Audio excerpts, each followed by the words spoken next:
Alors voilà, si vous voulez, si vous trouvez qu'il est trop petit ou trop grand dans votre polygone, là, ben on va modifier la dimension du motif dans l'objet. Pour ça, vous avez votre objet sélectionné et vous avez une icône ici de mise à échelle.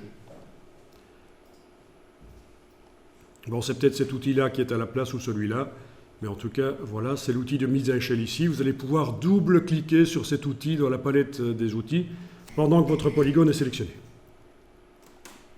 pour faire apparaître la boîte.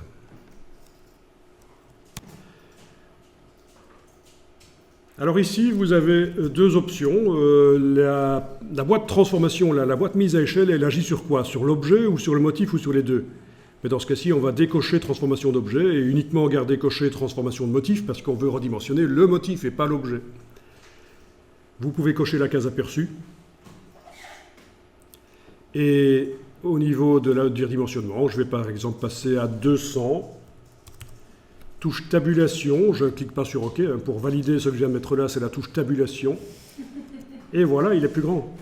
Si je le voulais plus petit, 50%, touche tabulation, voilà, il est plus petit. Je veux encore plus grand, 200%. Ah mince, je me suis gouré. C'était ici qu'il fallait que je mette 200%. Voilà. Enfin voilà, vous voyez qu'on peut modifier la dimension comme ça du motif à l'intérieur d'un objet. Il y a d'autres manières de faire avec le... Vous allez parfois lire sur le web qu'on vous parle de la touche tilde ou de la touche supérieure. C'est plus compliqué. Moi, cette méthode-là me paraît bien. Pour tourner le motif dans l'objet, c'est l'outil rotation. Même principe, vous double-cliquez sur lui dans la palette des outils. Vous avez transformation de motif qui est coché uniquement. Aperçu est enclenché, vous pouvez tourner comme ça, et voilà.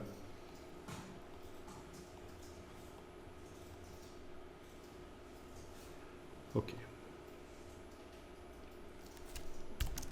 On a vu le redimensionnement d'un motif dans un objet. On a vu la rotation d'un motif dans un objet. Il nous reste une troisième et dernière chose à voir. Le déplacement d'un motif dans un objet. Parfois, ça ne vous arrange pas que, par exemple, l'ours ici soit coupé. Vous voulez peut-être que le premier ours, là au-dessus, soit vu en entier. Ben, il va falloir déplacer le motif dans l'objet. Et pour ça, vous allez double-cliquer sur la flèche noire dans la palette des outils. Vous êtes toujours en transformation de motif uniquement, case aperçue cochée. Et vous avez ici les distances par rapport à l'origine qui est en haut à gauche, l'origine 0, 0, l'origine des règles. Et là, pour vous montrer, je vais peut-être afficher les règles, commande R. Voilà, menu affichage, afficher les règles, donc commande R. Donc l'origine des règles, je ne me trompe pas, elle est bien en haut à gauche du plan de travail. Le 0, 0 est bien là. Et donc les dimensions qu'on voit quand on double-clique sur la flèche, c'est la distance du motif par rapport à ce point d'origine en fait. Donc si vous voulez que le motif aille plus à droite, il va falloir augmenter la distance horizontale par rapport, par exemple ici à la place de 56, je vais mettre 80, touche tabulation, et voilà. Ici, pour le descendre, je peux mettre, je vais le descendre un peu, à la place de 29, je vais mettre 35, voilà, on voit qu'il a descendu un peu. Pour le faire un peu plus à droite, je vais mettre 85 à la place de 80. Touche tabulation, voilà, on voit qu'il se déplace un peu plus vers la droite. Donc c'est comme ça qu'on peut repositionner un motif dans un objet.